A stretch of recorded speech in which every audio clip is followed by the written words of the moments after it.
Hello Jain मेरे प्यारे बच्चों, अगर आप भी बिहार बोर्ड क्लास 12th में पढ़ते हैं तो इस मोस्ट वीवीआई वाले ऑब्जेक्टिव क्वेश्चन को बिल्कुल स्किप मत करना, और खास करके वो जिसका एग्जाम 2026 में है। ठीक है, तो वीडियो को शुरू करते हुए चलते हैं। जो कि पहला नंबर क्वेश्चन में जो कि पूछा जा रहा है, क्या पूछा जा रहा है कि क्रिस्टल ठोस का उदाहरण निम्न में से कौन सा है। तो क्रिस्टल ठोस का उदाहरण यहाँ पर नमक हो जाएगा, क्योंकि NaCl ही है, मतलब सोडियम क्लोराइड को ही नमक बोलते हैं, तो इसलिए आपका option number C is the chloride हो जाएगा, जो कि यह क्रिस्टल ठोस है। ठीक है, चलिए दूसरे नंबर क्वेश्चन पर चलते हैं। जो कि इसमें क्या पूछा जा रहा है कि अमोर्फ ठोस है, तो अमोर्फ ठोस एक प्रकार का कांच होता है। क्या अमोर्फ ठोस एक प्रकार का कांच होता है, तो इसलिए आपका ऑप्शन नंबर सी इज यहाँ पर करेक्ट आंसर हो जाएगा। क्या आपका ऑप्शन नंबर सी इज यहाँ पर करेक्ट आंसर हो जाएगा। ठीक है, चलिए तीसरे नंबर क्वेश्चन पर चलते हैं। जो कि इसमें क्या पूछा जा रहा है कि FCC की संरचना में प्रति यूनिट सेल परमाणुओं की संख्या होती है। तो आप लोग पहले ये याद रख लीजिए कि देखिए, अगर FCC की संकुलन क्षमता पूछी जाए तो उसकी होती है 74%, BCC की संकुलन क्षमता पूछी जाए तो उसका होता है 68%, और SCC की संकुलन क्षमता पूछी जाए तो उसका 52% होता है।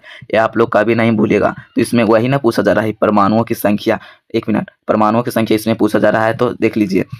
तो परमाणुओं की संख्या FCC की 4 होती है, और हमने यहाँ पर लिख दिया उसका संकुलन क्षमता। हमें माफ करिएगा, मेरा हाथ जोड़ के निवेदन है। ठीक है, चलिए चौथा नंबर क्वेश्चन पर चलते हैं। जो कि इसमें क्या पूछ रहा है कि ठोस अवस्था में कणों के बीच आकर्षण बल क्या होता है। तो ठोस अवस्था के कणों के बीच बहुत अधिक होता है उसका आकर्षण बल। क्या आकर्षण बल उसका बहुत ही अधिक होता है, इसलिए आपका ऑप्शन नंबर सी इज यहाँ पर करेक्ट आंसर हो जाएगा। ठीक है, चलिए पांचवा नंबर क्वेश्चन पर चलते हैं। जो कि इसमें क्या पूछा जा रहा है कि सबसे अधिक घनत्व वाली संरचना क्या है। तो आप लोग, मैंने बताया दूसरे नंबर क्वेश्चन में कि FCC में सबसे ज़्यादा होता है क्या, उसकी घनत्व, मतलब घनत्व को ही संकुलन क्षमता बोलते हैं, या पैकिंग प्रगुणता उसी को बोलते हैं। तो इसलिए आपका ऑप्शन नंबर क्या सी इज द राइट हो जाएगा।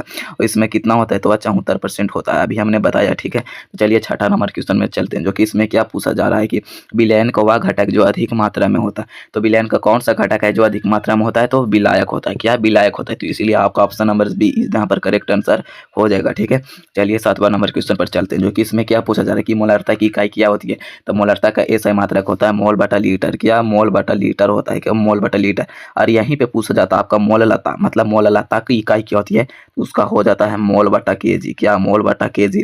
हाँ, और आप लोग ये भी मेरा बात कमेंट में बताइएगा कि मोलारता किस पर निर्भर करता है और मोल लता किस पर निर्भर करता है, कमेंट करिएगा। ठीक है, चलिए आठवां नंबर क्वेश्चन में पूछा जा रहा है कि आदर्श विलयन किस नियम का पालन करता है। तो आदर्श विलयन रॉल्ट के नियम का पालन करता है। क्या आदर्श विलयन, जो कि सभी ताप एवं दाब की सांद्रता पर नियम का पालन करता है, वो भी रॉल्ट का। ठीक है, तो इसलिए आपका ऑप्शन नंबर सी इज यहाँ पर करेक्ट आंसर हो जाएगा। चलिए 9 नंबर क्वेश्चन में चलते हैं। जो कि इसमें क्या पूछा जाए कि उबलनांक वृद्धि निर्भर करती है। तो वह क्या निर्भर करती है, तो वह विलायक के रंग निर्भर करती है या कणों की संख्या पर निर्भर करती है। तो इसलिए आपको मुख्य रूप से ऑप्शन नंबर बी इज यहाँ पर करेक्ट आंसर हो जाएगा। ठीक है, चलिए 10 नंबर क्वेश्चन पर चलते हैं। जो कि इसमें क्या पूछा जा रहा है कि हेनरी का नियम संबंधित है, तो वह गैस से संबंधित होता है हेनरी का नियम। तो इसलिए आपका ऑप्शन नंबर सी इज यहाँ पर करेक्ट आंसर हो जाएगा। ठीक है, चलिए 11 नंबर क्वेश्चन पर चलते हैं।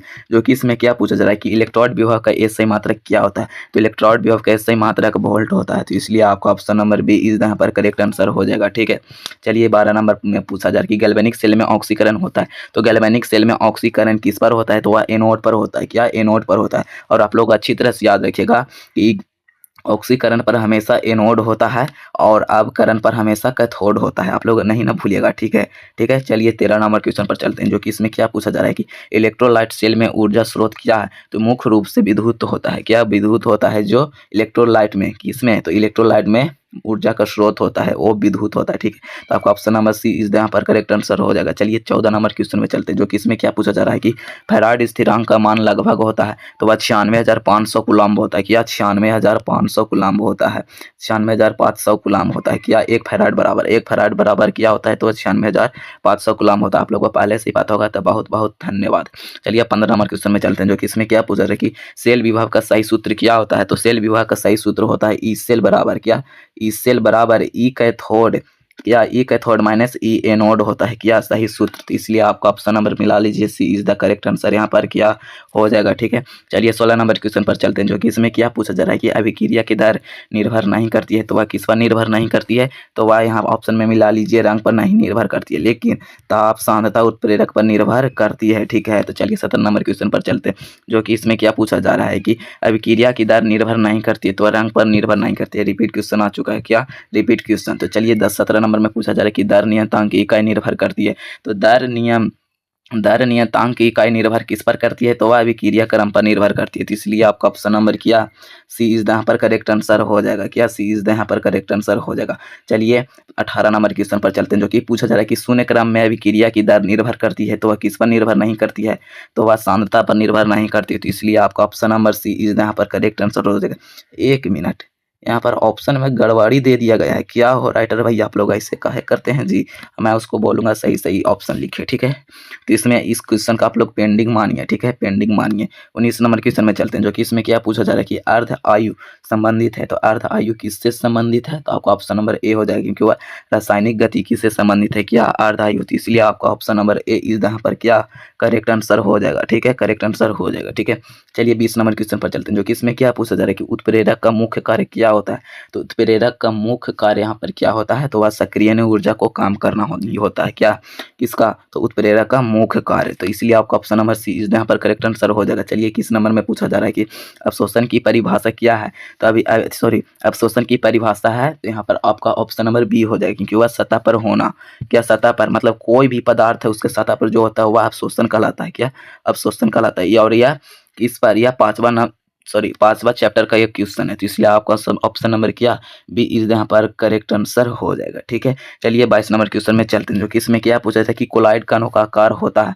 तो कोलाइड कणों का आकार कैसा होता है? तो वह 10 के पावर 9 से 10 के पावर 7 मीटर होता है। क्या? तो इसलिए आपका ऑप्शन नंबर बी इस यहाँ पर करेक्ट आंसर हो जाएगा, ठीक है। आप लोग अच्छी तरह से वीडियो को समझते हुए और देखते हुए चलिए, जो कि 23 नंबर पर चलते हैं, जो कि पूछा जा रहा है कि टिंडल प्रभाव पाया जाता है। तो टिंडल प्रभाव कहाँ पाया जाता है? तो वह कोलाइड कणों में पाया जाता है। कहाँ? तो कोलाइड कणों में ही पाया जाता है। क्या? टिंडल प्रभाव। तो इसलिए आपका ऑप्शन नंबर सी इस यहाँ पर करेक्ट आंसर हो जाएगा, ठीक है। चलिए 24 नंबर क्वेश्चन में चलते हैं, जो कि पूछा जा रहा है कि स्वर्ण सोल का उदाहरण क्या है? तो स्वर्ण सोल का उदाहरण यहाँ पर हो जाएगा सोल। तो इसलिए एकदम क्वेश्चन में आंसर छिपा हुआ रहता है। तो आपका ऑप्शन नंबर सी यहाँ पर करेक्ट आंसर हो जाएगा, ठीक है। चलिए 25 नंबर क्वेश्चन में चलते हैं, जो कि इसमें क्या पूछा जा रहा है कि उत्प्रेरक की वह प्रक्रिया जिसमें उत्प्रेरक ठोस बन जाता है, तो मतलब को क्या कहलाता है?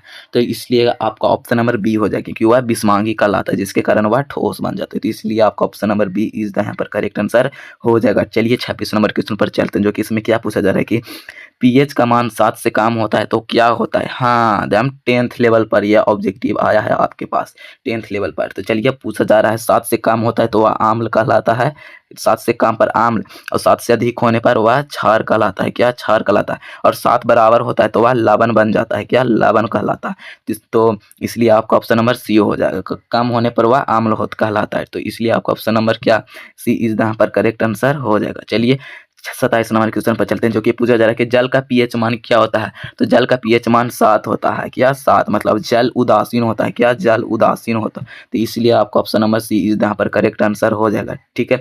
चलिए 28 नंबर क्वेश्चन, जो कि पूछा जा रहा है कि लॉग स्केल का प्रयोग किया जाता है। तो लॉग स्केल का प्रयोग कब किया जाता है? तो दाब में किया जाता है। तो इसलिए आपका ऑप्शन नंबर सी इज यहाँ पर करेक्ट आंसर हो जाएगा, ठीक है। अब वीडियो को लाइक कर दीजिए। जो कि पूछा जा रहा है कि रासायनिक गतिकी में अध्ययन किया जाता है तो क्या हो जाता है? तो रासायनिक गतिकी में जब अध्ययन होता है तो अभिक्रिया की दर हो जाता है। तो इसलिए आपका ऑप्शन नंबर बी इज यहाँ पर करेक्ट आंसर हो जाएगा, ठीक है। स्केच काम नहीं कर रहा है जी, क्या करें? स्मार्ट बोर्ड लगवाना पड़ेगा। चलिए 30 नंबर क्वेश्चन में चलते हैं, जो कि इसमें क्या पूछा जा रहा है कि कोलाइड का उदाहरण क्या है? तो कोलाइड का उदाहरण यहाँ पर एकदम सिंपल हो जाएगा, दूध, और इमल्सन भी हो जाता है, ठीक है। इसलिए आपका ऑप्शन नंबर सी इज यहाँ पर करेक्ट आंसर हो जाएगा। तो चलिए यहाँ पर 30 मोस्ट VVI ऑब्जेक्टिव क्वेश्चन एकदम रिपीट हो एंड हो चुका है। उसके लिए आप लोग वीडियो को लाइक एंड चैनल को सब्सक्राइब कर लीजिए, ठीक है। और ऐसे ही वीडियो आता रहेगा, उसके लिए चैनल को सब्सक्राइब और वीडियो को ऑल नोटिफिकेशन पर क्लिक कर लीजिए। तब तक के लिए जय हिंद, वंदे मातरम, थैंक यू।